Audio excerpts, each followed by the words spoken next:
চালু করেন দেশ ভাই এগিয়ে চলো।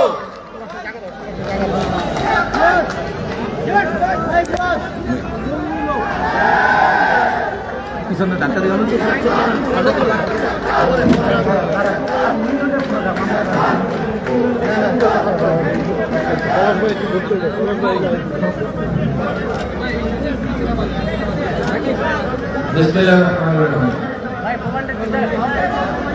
নারায়ণগঞ্জ জেলার ফতুল্লা ইউনিয়ন বিএনপি আয়োজিত আজকের এই সভায় স্নেহভাজন সভাপতি, ফতুল্লা ইউনিয়ন বিএনপির সভাপতি জনাব হাসান মাহমুদ পলাশ,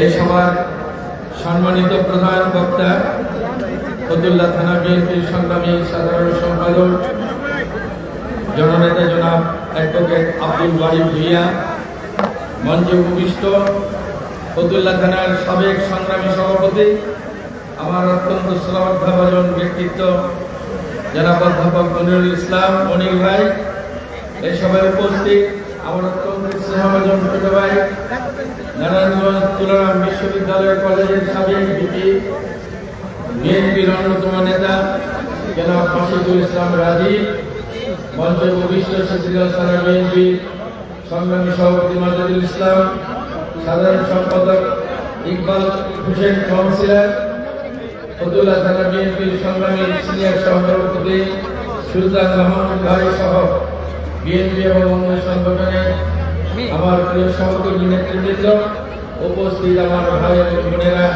আসসালামু আলাইকুম ওয়া রাহমাতুল্লাহ। সকল প্রশংসা মহান আল্লাহ তাআলার জন্য।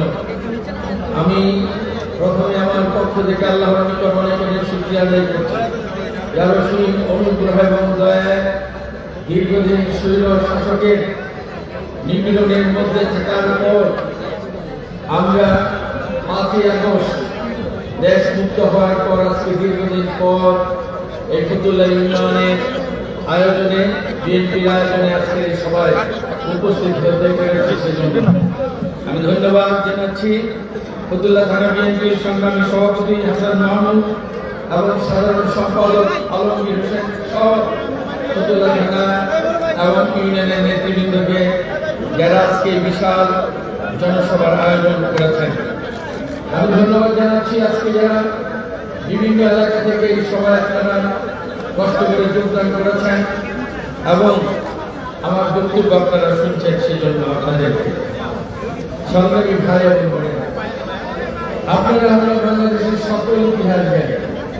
1971 সালে আমরা পাকিস্তানের শাসক জনতার বিরুদ্ধে আমরা মহান মুক্তিযুদ্ধে অংশগ্রহণ করেছিলাম। অনেক রক্ত এবং অনেক ত্যাগের বিনিময়ে সেদিন আমরা বাংলাদেশকে স্বাধীন করেছিলাম। সেই মুক্তিযুদ্ধের প্রধান লক্ষ্য ছিল আমাদের স্বৈরাচারের পতন এবং গণতান্ত্রিক রাষ্ট্র ব্যবস্থা প্রতিষ্ঠা করা, দেশের মানুষের অধিকার ফিরিয়ে পাওয়া, আইনের শাসন প্রতিষ্ঠা করা, দেশের সুশাসন ব্যবস্থা প্রবর্তন করা এবং ন্যায় ভিত্তিক কল্যাণকামী একটি রাষ্ট্র প্রতিষ্ঠা করা। আমরা 53 বছরে আমাদের সেই লক্ষ্য কিছু অর্জন করতে পারলেও বিগত 16 বছর স্বৈরাচারী ফ্যাসিস্ট শেখ হাসিনা সরকার আমাদের মুক্তিযুদ্ধের চেতনার সেই বাংলাদেশ বিনির্মাণ করতে তো দেয়ই নাই, বরং বাংলাদেশের যা কিছু অর্জন ছিল এই অর্জনকে একে করে ধ্বংস করে দিয়েছে। বাংলাদেশের গুরুত্বপূর্ণ প্রতিষ্ঠান যেগুলো ছিল সেগুলোকে ধ্বংস করে দিয়ে গেছে। মানুষের গণতান্ত্রিক অধিকারকে সম্পূর্ণরূপে নষ্ট করে দিয়েছে, বিনষ্ট করে দিয়েছে। আইনের শাসনকে ধ্বংস করেছে, প্রশাসনকে ধ্বংস করেছে, দেশে আইন শৃঙ্খলা বাহিনীকে ব্যক্তিগত বাহিনী বানিয়ে তাদেরকে ধ্বংস করে দিয়ে গেছে। দেশের অর্থনীতিকে লুটপাট করে বিদেশে অর্থ পাচার করে সেই অর্থনীতিকে ধ্বংস করে দিয়ে গেছে। সাধারণ মানুষের উন্নয়নের কল্যাণের কথা বলে মেগা প্রজেক্ট বানিয়ে হাজার হাজার কোটি টাকা তারা বিদেশে পাচার করেছে। শুধু তাদের এই ভাগ্যের উন্নয়নের জন্য তারা যা কিছু করেছে তারপরে সবাই জানেন বিএনপি এবং সমমনা দল সেদিন তাদের এই অন্যায় অত্যাচার নিপীড়নের বিরুদ্ধে আমরা আন্দোলন সংগ্রাম করেছি। এই আন্দোলন সংগ্রামের সময় বহু মানুষের নামে মিথ্যা মামলা দিয়ে আমাদেরকে হয়রানি করেছে, আমাদেরকে জেল জুলুম সহ্য করতে হয়েছে, অনেক মায়ের বুক খালি করেছে, গুলি করে পাখির মতো নির্বিচারে এদেশের মানুষকে খুন করেছে। সর্বশেষ 2024 সালে যখন এদেশের ছাত্র জনতা চূড়ান্ত বিজয়ের লক্ষ্যে আন্দোলন করছিল ফ্যাসিস্ট শেখ হাসিনার বিরুদ্ধে, আপনারা জানেন পুলিশ সহ এদেশের যতগুলো আইনশৃঙ্খলা বাহিনী আছে সবাইকে নিরস্ত্র সাধারণ মানুষের বিরুদ্ধে লেলিয়ে দিয়েছিল। তারা রাষ্ট্রের কিনার গুলি দিয়ে পাখির মতো নির্বিচারে আন্দোলনকামী মানুষের উপর গুলি করেছে, নির্বিচারে মানুষ হত্যা করেছে, এমনকি শিশু এবং মহিলাও এই নির্যাতন থেকে এই হত্যার যজ্ঞ থেকে বাঁচতে পারে না। সর্বশেষ 2024 সালের 5ই আগস্ট জনগণের প্রতিরোধের মুখে, বিপ্লবের মুখে, আন্দোলনের মুখে স্বৈরাচারী শেখ হাসিনা ক্ষমতা ছেড়ে এই দেশ থেকে পালাতে বাধ্য হয়। 2024 সালে 5ই আগস্ট আবার নতুন করে আমরা বাংলাদেশের মানুষ স্বৈরাচার মুক্ত হয়ে নতুন স্বপ্ন দেখতে শুরু করি। আজকে সারা বাংলাদেশের মানুষ 1971 সালের এবং 2024 সালের স্বপ্নকে ধারণ করে আজকে অধিক আগ্রহে প্রতীক্ষা করছে কত দ্রুত তাদের সেই স্বপ্ন বাস্তবায়িত হবে। এই বিষয়ে আপনাদের সামনে স্পষ্টভাবে আমি কিছু কথা বলতে চাই।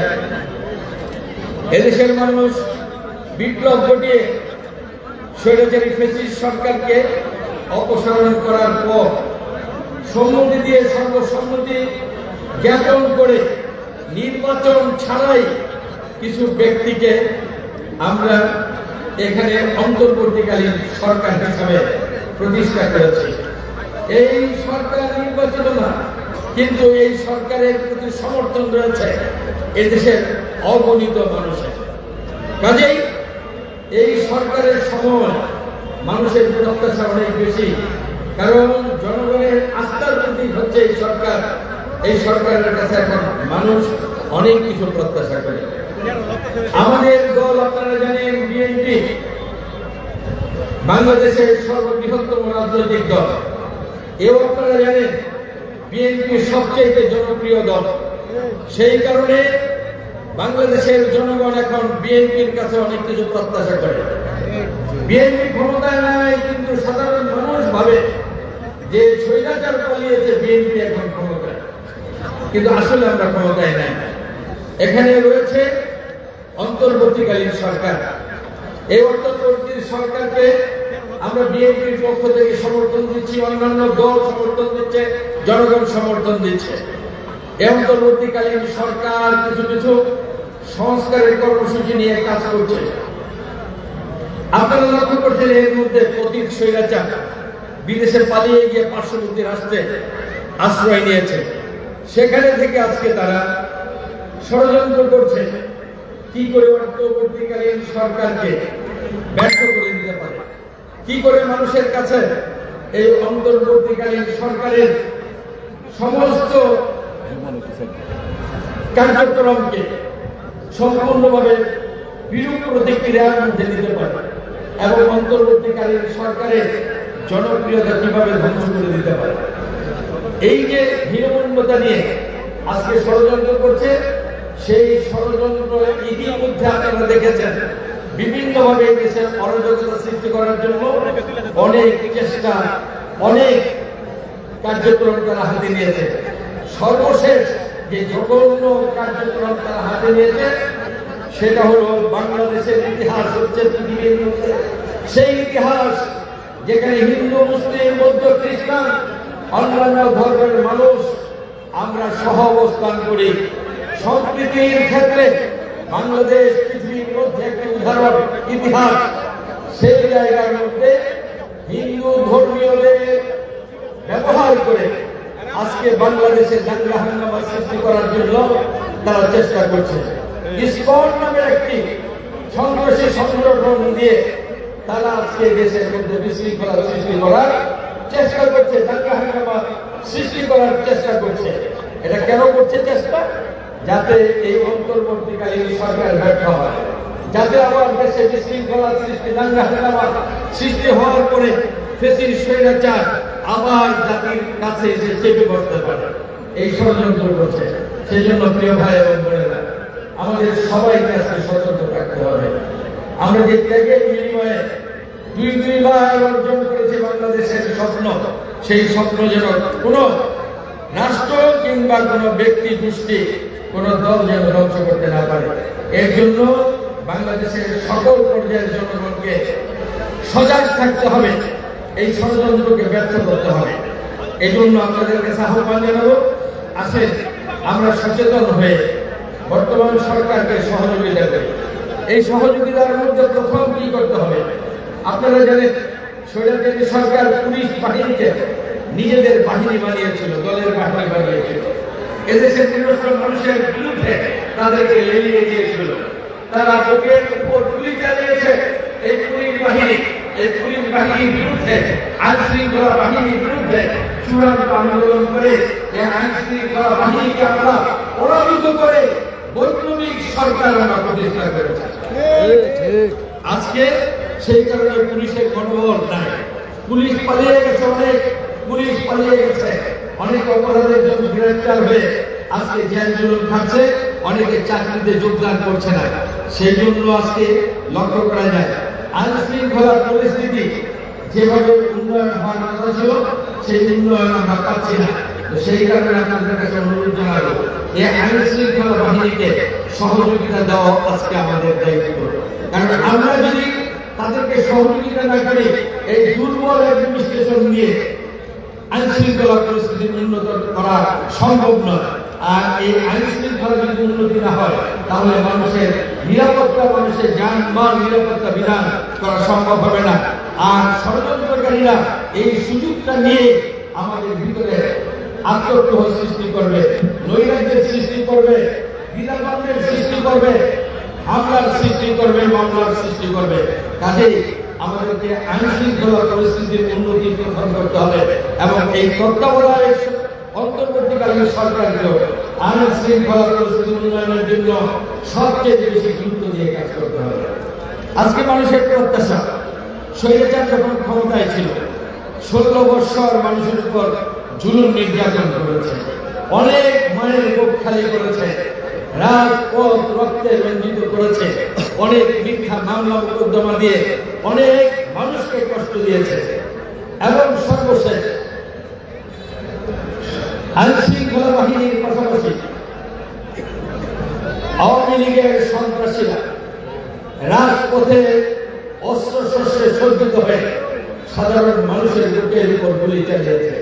এই নারায়ণগঞ্জের বুকেও সন্ত্রাসীদের গডফাদার তার লোকজনকে নিয়ে তারা সশস্ত্রভাবে আমাদের আন্দোলনকারী, আমাদের নেতা কর্মীদের উপর গুলি চালিয়েছে। এগুলা পরিষ্কার দলিল দস্তাবেজ রয়েছে, সাক্ষী রয়েছে, সমস্ত ডকুমেন্ট রয়েছে।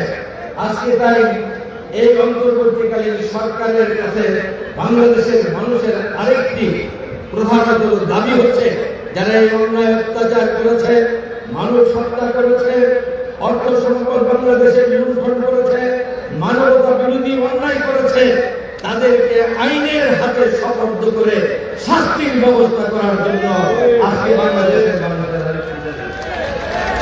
বাংলাদেশের মানুষের অন্যতম আরেকটি দাবি হচ্ছে মানুষের গণতান্ত্রিক অধিকার প্রতিষ্ঠা করা। এই দেশে আজকে যারা 35 থেকে 40 বছর বয়সের মানুষ, তারা দীর্ঘ 15 বছর স্বৈরাচারী শেখ হাসিনার আমলে 2014 সালে, 2018 সালে, 2024 সালের নির্বাচনে তাদের ভোট অধিকার প্রয়োগ করতে পারে নাই। রাতের ভোট, দিনের ভোট রাতে করেছে, ভোটারবিহীন ভোট করেছে, আমি তুমি দামি নির্বাচন করেছে। কোন ব্যক্তি নিজের ভোট প্রয়োগ করে তাদের প্রতিনিধি নির্বাচিত করতে পারে না। আজকে তাই এই অন্তর্বর্তীকালীন সরকারের কাছে সারা দেশবাসী একটি প্রধানতম দাবি, দ্রুততম সময়ের মধ্যে মানুষের গণতান্ত্রিক অধিকারকে প্রতিষ্ঠা করতে হবে। সেই কারণে প্রয়োজন সর্বপ্রথম নির্বাচন। এই নির্বাচন অবিলম্বে অনুষ্ঠানের ব্যবস্থা করার দায়িত্ব এই অন্তর্বর্তীকালীন সরকারের। তবে এখানে একটি কথা রয়েছে, আমরা যখন আন্দোলন সংগ্রাম করি স্বৈরাচারের বিরুদ্ধে, আমাদের নেতা বিএনপি সবচেয়ে দেশের জনপ্রিয় নেতা আমাদের তারেক রহমান, বিএনপির ভারপ্রাপ্ত চেয়ারম্যান, সে বুঝতে পেরেছিল স্বৈরাচারী সরকার বাংলাদেশের সকল প্রতিষ্ঠানগুলোকে ধ্বংস করে দিয়েছে, অর্থনীতিকে ধ্বংস করে দিয়েছে, গণতন্ত্রকে হত্যা করেছে, মানুষের মৌলিক অধিকার হত্যা করেছে, ন্যায় বিচারকে ধ্বংস করে দিয়েছে। এগুলাকে সংস্কার করতে হবে, এগুলাকে পুনর্নির্মাণ করতে হবে, রাষ্ট্রকে মেরামত করতে হবে। সেই জন্য 2024 সালের 5 আগস্টের বহু পূর্বে তিনি বিএনপির পক্ষ থেকে 31 দফার কর্মসূচি ঘোষণা করেছিলেন। কি করে স্বৈরাচারের বিদায় ঘটিয়ে এই দেশকে আবার পুনর্নির্মাণ করা যায়, কিভাবে দেশের উন্নয়ন, দেশের মানুষের কল্যাণ করা যায়, সেই জন্য তিনি একটি প্রোগ্রাম দিয়েছিলেন। আজকে যখন 5 তারিখে এই দেশ নতুনভাবে নতুন স্বপ্ন দেখছে, ফ্যাসিস্ট সরকারকে বিদায় করে দিয়ে, তখন সারা দেশবাসী রাজনৈতিক দলগুলো বলছে কি সংস্কার করা প্রয়োজন, সংস্কার করতে হবে কিছু কিছু ক্ষেত্রে। আমরাও সেটা বিশ্বাস করি এবং এই সংস্কার আমরাও চাই। কিন্তু অন্তর্বর্তীকালীন সরকারকে মনে রাখতে হবে, যতটুকু সংস্কার করলে দেশের আইনের শাসন প্রতিষ্ঠিত হবে, মানুষের মৌলিক অধিকার সংরক্ষিত হবে এবং নির্বাচনকে আবার সুষ্ঠু নিরপেক্ষ করা যায়, ততটুকু সংস্কার করে নির্বাচন দিতে হবে। নির্বাচনের রোডম্যাপ দ্রুত দিয়ে দিতে হবে, এটাই জনগণ প্রত্যাশা করে। কোন অবস্থায় কোন ষড়যন্ত্রের মধ্যে এই নির্দলীয় এবং এই অন্তর্বর্তীকালীন সরকারকে পা দেওয়া যাবে না। যদি পা দেয় তাহলে দেশ সর্বনাশ হয়ে যাবে, দেশের যে অর্জন সেই অর্জন সম্পূর্ণভাবে ধ্বংস হয়ে যাবে। সেই জন্য আমরা বলবো, গণতন্ত্র প্রতিষ্ঠা করে এখন সবচেয়ে বড় মৌলিক দায়িত্ব। বৃহত্তম গণতান্ত্রিক রাজনৈতিক দল বিএনপি, সেই কারণে জনগণের এই প্রত্যাশা পূরণ করার সবচেয়ে গুরু দায়িত্ব এখন বিএনপির। সেই কারণে আমাদেরকে এই কথাই স্পষ্টভাবে সবসময় বলতে হবে, জনগণকেও আমাদেরকে সমর্থন দিয়ে তাদেরকে তাদের দাবি আদায় করে নিতে হবে। আমি যারা ষড়যন্ত্র করছে বিদেশে বসে আপনারা দেখছেন, সেই কারণে আমি বলতে চাই এই ষড়যন্ত্রের ধারাবাহিকতা কত ব্যাপক সেটা বলতে চাই। শরীয়তের শেখ হাসিনা তার দোসররা পার্শ্ববর্তী রাষ্ট্রে অবস্থান করেছে, দেশের মধ্যে লুকিয়ে থেকে তাদের অবৈধভাবে কোটি কোটি টাকা অর্জিত সেইগুলো ব্যয় করছে কিভাবে এই দেশের মধ্যে বিশৃঙ্খলা সৃষ্টি করা যায়। আমাদের এখানে স্বৈরাচার সরকারের গডফাদার ছিল শামীম ওসমান, আপনারা জানেন সে কি পরিমাণ অর্থ সম্পদ লুণ্ঠন করেছে, কিভাবে চাঁদাবাজ তৈরি করে চাঁদাবাজি করেছে, বিদেশে কোটি কোটি টাকা আছে কিভাবে পাচার করে সেখানে নিয়ে গেছে, আপনারা সব জানেন। আপনারা জানেন এই গডফাদারের একটি সন্ত্রাসী বাহিনী ছিল আমাদের সিদ্ধিরগঞ্জে। 7 খুন মামলার প্রধান আসামি নূর হোসেন, এই নূর হোসেন এখন ফাঁসির আসামি হিসেবে জেলে আছেন। ওই জেলের ভিতরে থেকে ষড়যন্ত্র করাচ্ছে, ওই জেলের ভিতরে থেকে টেলিফোনে বিভিন্ন জায়গায় সে যোগাযোগ করছে কি করে আবার খুন খারাপি করা যায় এলাকায়, কিভাবে দাঙ্গা হাঙ্গামা সৃষ্টি করা যায়, সেই জন্য সে বিনিয়োগ করছে। আমাদের জৈন এক নেতা আছেন এই দলে, যখন নূর হোসেন বাইরে ছিল তখনও তার অর্থ নিয়ে সে রাজনীতি করত, যখন জেলের ভিতরে আছে তখনও তার অর্থ নিয়ে রাজনীতি করে। সেই ব্যক্তিটি কিছুদিন আগে ঢাকা জেলখানায় গিয়ে নুরুল ইসলামের সাথে মিটিং করে এসেছে, সমস্ত তথ্য আমাদের কাছে আছে। টাকা সাপ্লাই দিচ্ছে। আর স্বৈরাচারী শেখ হাসিনার গডফাদার শামীম ওসমান তাকে পৃষ্ঠপোষকতা করেছে যখন সে ক্ষমতায় ছিল। আজকেও তাকে দিয়ে আমাদের মধ্যে আত্মগ্রহ সৃষ্টি করার জন্য, আমাদের মধ্যে বিশৃঙ্খলা সৃষ্টি করার জন্য চেষ্টা করছে এবং খুন খারাপি ঘটানোর জন্য আমাদের মধ্যে বিরোধ সৃষ্টি করার জন্য চেষ্টা করছে। গঠনতান্ত্রিক পদ্ধতি বিএনপি অমান্য করে তারা বিশৃঙ্খলা সৃষ্টি করার জন্য বিভিন্ন জায়গায় মিছিল এবং মিটিং করে। তাদের ইচ্ছা হলো আমরা তাদেরকে এই মিটিং মিছিল বন্ধ করে দেই কিনা। সিদ্দিকগঞ্জে মিছিল করে, মিটিং করে, আপনারা জানেন এত বড় স্পর্ধা কার? যদি আমরা চাই যে তারা সেখানে মিটিং মিছিল করতে পারবে না, করার কোনো ক্ষমতা রাখে কিনা? রাখে না। কিন্তু তারা যাচ্ছে এগুলো করে যাতে আমরা তাদের উপরে কোন রকম আক্রমণ করি, তাদেরকে বাধা দেয়, তাহলে সেখানে একটা বিরোধ সৃষ্টি করতে পারবে। আর ওই বিরোধ সৃষ্টি করার মধ্য দিয়ে তারা চায় তাদের ষড়যন্ত্রকে বাস্তবায়িত করতে। আমরা তা করতে দেব না। আমরা ধৈর্য এবং সহনশীলতার সাথে এগুলাকে দেখছি। স্বৈরাচারী শাসকের সাথে তোমরা মিলে অনেক দিন পর্যন্ত এই বিএনপির আন্দোলন সংগ্রামকে নষ্ট করেছ, ব্যাহত করেছ। আমরা আন্দোলন সংগ্রাম করে পরাভূত করেছি স্বৈরাচারকে। আবার এখন নতুন ষড়যন্ত্র নেমেছ, সাবধান হয়ে যাও। গঠনতন্ত্র বিরোধী কাজ করলে কাউকে রেহাই করা হবে না, কাউকে ছাড় দেওয়া হবে না, তার বিরুদ্ধে শাস্তিমূলক ব্যবস্থা গ্রহণ করা হবে। নারায়ণগঞ্জ সম্পর্কে এখন কিছু কথা বলি। নারায়ণগঞ্জের হিন্দু সম্প্রদায়ের যারা আছেন তাদেরকে বলতে চাই, নারায়ণগঞ্জে আমরা ছোটবেলা জন্মগ্রহণ করেছি, হিন্দু মুসলমান একসাথে বসবাস করেছি, একসাথে সমস্ত অনুষ্ঠান আচার করেছি। এখনো আমরা সবচেয়ে বেশি সম্প্রীতি বজায় রাখি নারায়ণগঞ্জে। স্বৈরাচারী সরকার ক্ষমতায় আসলে হিন্দু সম্প্রদায়ের যারা ব্যবসায়ী নেতা আছেন জানেন, বিভিন্ন অজুহাতে আপনাদের থেকে অনেক চাঁদা নেওয়া হয়, অনেকভাবে আপনাদেরকে চাপ প্রয়োগ করা হয়। একমাত্র বিএনপি যখন ক্ষমতায় আসে, বিএনপি যখন সুযোগ পায়, আপনাদেরকে সেই চাপ প্রয়োগ করে না, আপনাদের কাছে কোনো চাঁদার দাবি করে না। আপনারা সবচেয়ে ভালো থাকেন। আপনাদেরকে অনুরোধ জানাবো, পার্শ্ববর্তী রাষ্ট্রের ইন্ধনে কিংবা প্রতি স্বৈরাচারের ইন্ধনে আপনারা কোন অবস্থায় মিথ্যাকে নিয়ে, কোন অবস্থায় হিন্দু সম্প্রদায়কে আপনার উস্কানি দিয়ে এই নারায়ণগঞ্জে বিশৃঙ্খলার সৃষ্টি করবেন না। আমি গ্যারান্টি দিয়ে বলতে পারি, সারা দেশবাসী তো হিন্দু সম্প্রদায়ের জন্য কাজ করছে। আমরা নারায়ণগঞ্জবাসী আছি, একটা হিন্দুর সম্পদ, একটা হিন্দুর জান মালের ক্ষতি কেউ নারায়ণগঞ্জে করতে পারবে না যতদিন বিএনপি এবং বিএনপি নেতা থাকবে। আমরা তার গ্যারান্টি দিতে চাই আপনাদেরকে, আপনারা ভুল পথে পা বাড়াবেন না। আপনারা ভুল পথে পা বাড়িয়ে সুখের সংসার, সুখের এই সাম্রাজ্যে অশান্তি আনবেন না। এটা আপনাদের কাছে আমাদের অনুরোধ। নারায়ণগঞ্জকে এখন সার্বিকভাবে সুন্দর করার জন্য কয়েকটি সংক্ষিপ্ত কথা বলতে চাই। নারায়ণগঞ্জকে যদি সার্বিকভাবে আমরা সুন্দর করতে চাই, অতীতের সমস্ত দুর্নাম যদি আমরা মুছে দিতে চাই, তাহলে নারায়ণগঞ্জের সমস্ত রাজনৈতিক দল, সমস্ত সামাজিক প্রতিষ্ঠান, ব্যবসায়ী প্রতিষ্ঠান, শিক্ষা প্রতিষ্ঠান, প্রশাসনিক প্রতিষ্ঠান, ধর্মীয় প্রতিষ্ঠানগুলোকে আমাদেরকে ঘিরে সাজাতে হবে। ভালো মানুষ দিয়ে এগুলোকে গঠন করতে হবে এবং গণতান্ত্রিক পদ্ধতিতে এর নেতা নির্বাচন করতে হবে।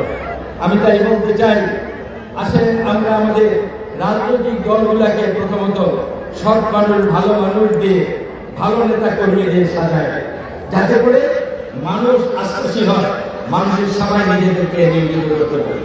এরপরে বলতে চাই, নারায়ণগঞ্জে যে সমস্ত সামাজিক প্রতিষ্ঠান আছে সেই প্রতিষ্ঠান সম্পর্কে প্রথমেই বলতে চাই নারায়ণগঞ্জ প্রেস ক্লাবকে নিয়ে।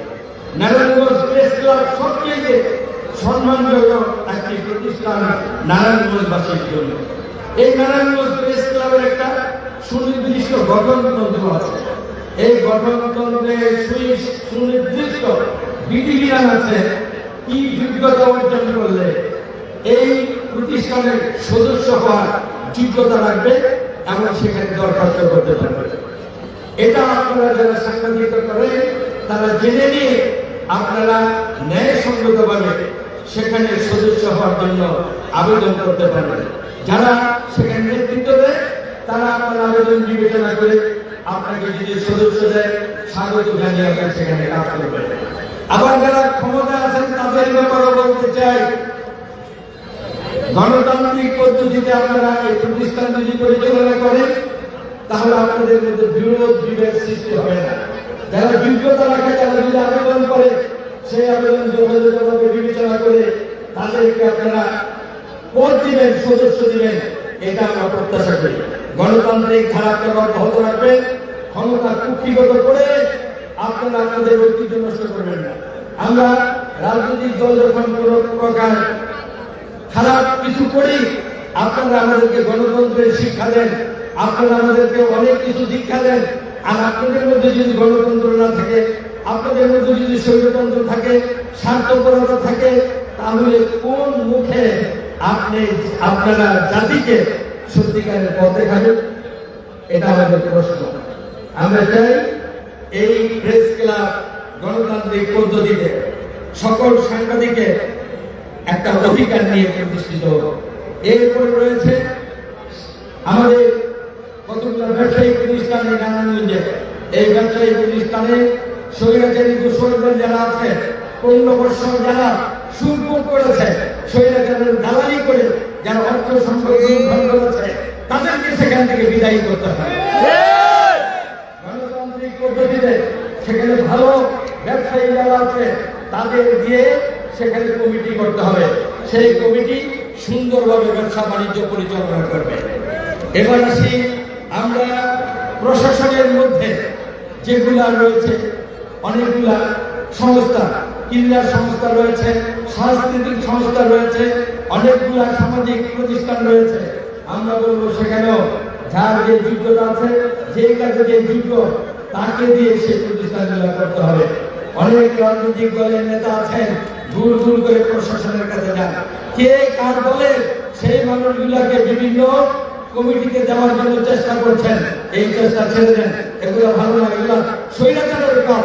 যে নিজের মানুষকে বসিয়েছে যোগ্য না হলো, আমাদের সময় প্রয়োজন হবে যে যোগ্য যে কাজের সেখানে তাকে যেন বসানো হয়, তাকে দিয়ে যেন গণতান্ত্রিক ধারায় সেই সংগঠনগুলো গড়ে তোলা যায়। এবার যদি প্রত্যেকটা প্রতিষ্ঠানকে গড়ে তুলতে পারি তাহলে অবশ্যই নারায়ণগঞ্জকে সুন্দর করা যাবে। এবার ফতুল্লাহ সম্পর্কে বলি, ফতুল্লাহ স্বৈরাচারীর সময় একজন চিত্রনায়িকা ছিলেন, এমপি মারা গেছেন, তার বিরুদ্ধে কোনো কথা বলবো না। সেই সময় এই এলাকার মানুষ উন্নয়ন দেখে নেয়। এরপরে এসেছে স্বৈরাচারী সরকারের বটফলার, সে খালি মুখে বক্তব্য দিয়েছে, অনেক ইচ্ছা কাহিনী করেছে, কোটি কোটি টাকা সে সরকার থেকে উন্নয়নের জন্য এনেছে, জনগণ সেই উন্নয়ন পুরো কিছু দেখে না, সেগুলোকে সে বিভিন্নভাবে লুটপাট করে নিয়ে গেছে। এখন আমাদেরকে এই করতে হবে, ফতুল্লাহকে উন্নয়ন করতে হবে। যেমন 2001 সাল থেকে 6 সাল পর্যন্ত আমরা এখানে উন্নয়ন করেছিলাম। সেই উন্নয়ন করার জন্য আমরা মনে করি ফতুল্লাহ শিল্প বাণিজ্য সমৃদ্ধ এলাকা, এই এলাকাকে নারায়ণগঞ্জ সিটি কর্পোরেশনের অন্তর্গত।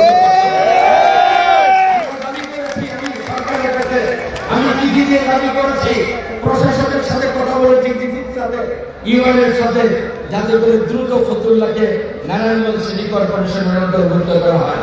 যখন এই নারায়ণগঞ্জ সিটি কর্পোরেশনের অন্তর্ভুক্ত হবে ফতুল্লাহর যত সমস্যা আছে রাতারাতি সেগুলা ইনশাআল্লাহ সমাধান হয়ে যাবে। সেই ব্যাপারে আপনাদের সাহায্য সহযোগিতা কামনা করি। আমি নারায়ণগঞ্জের জেলা প্রশাসনকে বলবো, আপনারা এখানে আছেন, আপনাদেরকে আমরা সমর্থন দিয়ে যাচ্ছি। আপনাদের সময় একটা উদাহরণ তৈরি করে যান, ফতুল্লাহকে সিটি কর্পোরেশন অন্তর্ভুক্ত করার ক্ষেত্রে একটা যথাযথ ভূমিকা আপনারা পালন করে একটা ইতিহাস তৈরি করে যান, এটা আপনাদের কাছে আমার দাবি। নারায়ণগঞ্জের মধ্যে ফতুল্লাহ শিল্প সমৃদ্ধ এলাকা। আরেকটি কথা বলি, পলিটিকে আমাদের বিএনপির মধ্যে এক সময় ফতুল্লাহ না, শুধু নারায়ণগঞ্জের বিশিষ্ট ব্যবসায়ী মোহাম্মদ আলী সাহেব ছিলেন আমাদের বিএনপিতে। এই বিএনপি থেকে নির্বাচন করেছিলেন, আমি জানি না কি কারণে তিনি বিএনপি থেকে চলে গেছেন, কি স্বার্থে বিএনপি ছেড়ে চলে গেছেন। বিএনপি যখন দুর্নীতি তখন তিনি বিএনপি ছেড়ে চলে গেছেন। দোসরদের সাথে গিয়ে আত্মরক্ষা করার জন্য হতে পারে, তার জনসম্পদ রক্ষা করার জন্য হতে পারে, কিন্তু সে চলে গেছেন। আরেকজন ব্যবসায়ী আমার ছোট ভাই শাহ আলম বিএনপিতে ছিল। আমরা বিএনপিতে তাকে পেয়ে খুশি ছিলাম, কিন্তু জানি না যখন বিএনপি বিপদগ্রস্ত তখন বিএনপি ছেড়ে তিনি চলে গেলেন। কি ভয়ে আমরা জানি না, তিনিও বিএনপি ছেড়ে চলে গেলেন। আমরা চেয়েছিলাম এই দুইজন যদি বিএনপিতে থাকতো, বিশ্বাসঘাতকতা যদি বিএনপির সাথে না করতো, আজকে বিএনপি তাদেরকে নিয়ে আমরা কাজ করতাম।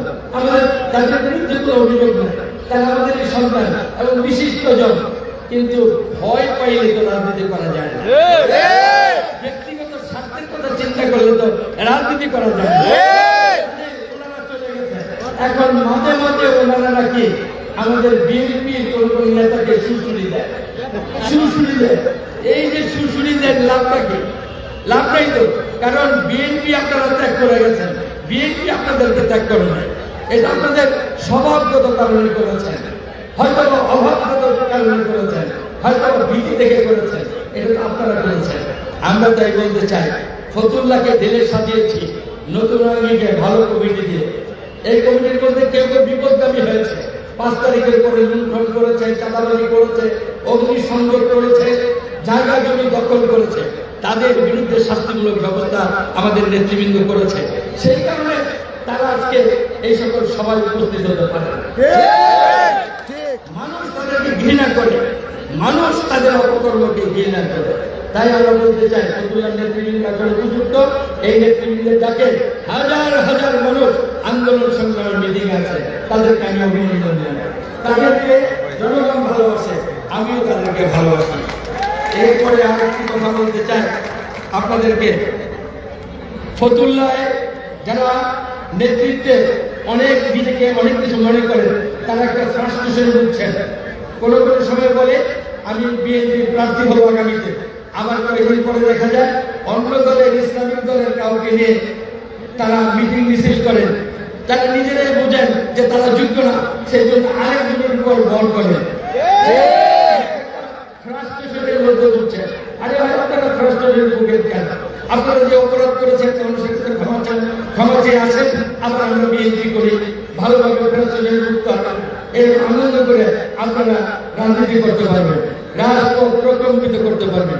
কিন্তু ফ্রাস্ট্রেশন ভুগতেছেন তো আপনাদের অপরাধের কারণে।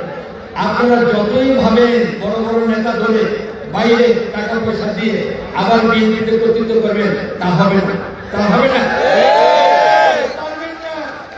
অনেক অনেক কিছু বলছেন, প্রত্যেকদিন গিয়াসউদ্দিনকে জেলা বিএনপির সভাপতি থেকে বিদায় করে দেন, অনেক টাকা নিয়ে সেই অঞ্চলের যে অর্থটা তার থেকে টাকা নিয়ে চেষ্টা করছেন। সকালবেলা পত্রিকা খুঁজে, সকালবেলা পত্রিকা খুঁজে দেখেন, সকালবেলা পত্রিকা খুঁজে দেখেন গিয়াসউদ্দিন তো সেই জায়গায় আছে। এইগুলা ছেড়ে দেন, এইগুলা ছেড়ে দেন, এগুলা দিয়ে হবে না। টাউন বাটপারের জন্য আর রাজনীতি নাই। গণ অভ্যুত্থানের পরে যে রাজনীতি, যেই দেশ, যেই স্বপ্ন, সেখানে টাউন বাটপার, চোর বাটপারের কোনো স্থান নাই। আর টাকা পয়সা দিয়ে কেন্দ্রীয় নেতা কিনে, কেন্দ্রীয় নেতা দিয়ে নারায়ণগঞ্জের নেতৃত্ব করবেন, তা হবে না। এটা কেউ মেনে নেবে না, এলাকার জনগণ কেউ মেনে নেবে না। আর ফাঁকা গুলি কম দেন, ফাঁকা গুলি অনেক ছাড়তেছেন, অনেক মানুষকে আপনারা বিপদগামী করতেছেন। মূল ধারা থেকে নিয়ে ছোট ছোট মিটিং করেন, মিছিল করেন, ফেসবুকে দেন। এই ফেসবুকের রাজনীতিতে আপনারা থাকবেন, এর বাইরে আসতে পারবেন না। কেউ 3টা ওয়ার্ড নিয়ে বিএনপি করেন, কেউ একটা ইউনিয়নের কয়েকটা গ্রাম নিয়ে বিএনপি করেন, আবার বড় বড় নেতা। এগুলো ছেড়ে দেন না, এগুলো তো সবাই বোঝে, আমরা বুঝি। আর আমি তো ছাত্র জীবন থেকে রাজনীতি করি, আমার সাথে তো আপনি পাটপাড়ি করে কোনো পার পাবেন না। হুমকি ধমকি দিয়ে আপনাকে আরেকবার ডাকবো আমি, এই চিন্তা করবেন না। এই চিন্তাভাব, আমি সাধারণ মানুষ, সাধারণ কর্মী নিয়ে কাজ করি, এই কর্মীদেরকে নিয়ে থাকতে চাই। যতদিন আছি এই কর্মীর মাঝে থাকতে চাই। আমি আপনাদের কাছে প্রতিশ্রুতি দিতে চাই এবার, সেটা হলো এই, আপনাদের যে ভালোবাসা, যে স্নেহ মমতা আমি পেয়েছি, আজকের মিটিংও পেয়েছি, আপনাদের কাছে আমি বারবার কৃতজ্ঞ। আমি কথা দিতে চাই, মৃত্যুর পূর্ব পর্যন্ত আমি নারায়ণগঞ্জবাসীর সাথে, বাংলাদেশের মানুষের সাথে কোনোদিন বেইমানি করব না। আমার এই ঋণ পরিশোধ করার জন্য আমি চেষ্টা করব। আমি মানুষের সুখ দুঃখের সাথী হয়ে আমার নিজের বাকি জীবনটা আমি উৎসর্গ করতে চাই। কাজে কথা দিয়ে গেলাম, আমি কোনোদিন এই নারায়ণগঞ্জবাসীকে লজ্জিত করব না। আমার কাজকর্মের কারণে কোনো জায়গায় নারায়ণগঞ্জবাসী লজ্জিত হয় শামীম ওসমানের মতো, এটা হতে দেব না ইনশাআল্লাহ। আমার সন্তানরা এই জেল জুলুম যখন হয় তখন আমার সাথে রাজনীতি ছিল, তারা অনেক কেসের আসামি, আপনারা তো আছেন, কিন্তু শামীম ওসমান তার ছেলে এবং তার ভাতিজা আজমির ওসমান তাদেরকে একটা সংগঠনও নাম লেখায় নাই, নাম লিখিয়েছে শুধু লুটপাট চাঁদাবাজির যে সমস্ত আসর ছিল। আমি কিন্তু তা করি নাই। আমি ফাঁসির আসামি হলে আমার সন্তানরা ফাঁসির আসামি। কাজে এই ঋণ আমি শ্রদ্ধা করতে পারলে আমার সন্তানরা করবে, এই প্রতিশ্রুতি আপনাদেরকে দিয়ে যাচ্ছি। আগামী দিন ইনশাআল্লাহ আপনাদেরকে নিয়ে নতুন নারায়ণগঞ্জ গড়তে চাই। সমস্ত ভেদাভেদ ভুলে গিয়ে আসে আমরা ঐক্যের বন্ধনে আবদ্ধ হয়ে ষড়যন্ত্রকে রুখে দাঁড়াই। এবং শেষ কথা, অন্তর্বর্তীকালীন সরকারের প্রতি, আপনাদের প্রতি আমাদের আস্থা আছে, আপনাদের প্রতি আমাদের সমর্থন আছে। স্বৈর শাসক যারা পরাজিত হয়েছে তারা আপনাদের বিরুদ্ধে কথা বলছে, বিরুদ্ধে কাজ করছে। আপনাদের কার্যক্রমের কারণে যাতে বাংলাদেশের মানুষের মান, ইজ্জত, সম্মান নষ্ট না হয়, আপনাদের কারণে যাতে আমাদেরকে লজ্জিত না হতে হয় স্বৈর শাসকের কাছে, সেই কারণে আপনারা দ্রুত সংস্কার করে দ্রুত গণতন্ত্র ফিরিয়ে দিয়ে জনগণের অধিকার জনগণের হাতে দিয়ে সম্মানজনক অবস্থায় আপনারা যাবেন, এটাই আপনাদের কাছে শেষ আহ্বান। এই আহ্বান জানিয়ে সবাইকে ধন্যবাদ জানিয়ে আমার বক্তব্য এখানে শেষ করছি। আল্লাহ হাফেজ। বাংলাদেশ জিন্দাবাদ, বাংলাদেশ জাতীয়তাবাদী দল জিন্দাবাদ। শহীদ প্রেসিডেন্ট জিয়াউর রহমান অমর হোক, দেশাত্মবোধ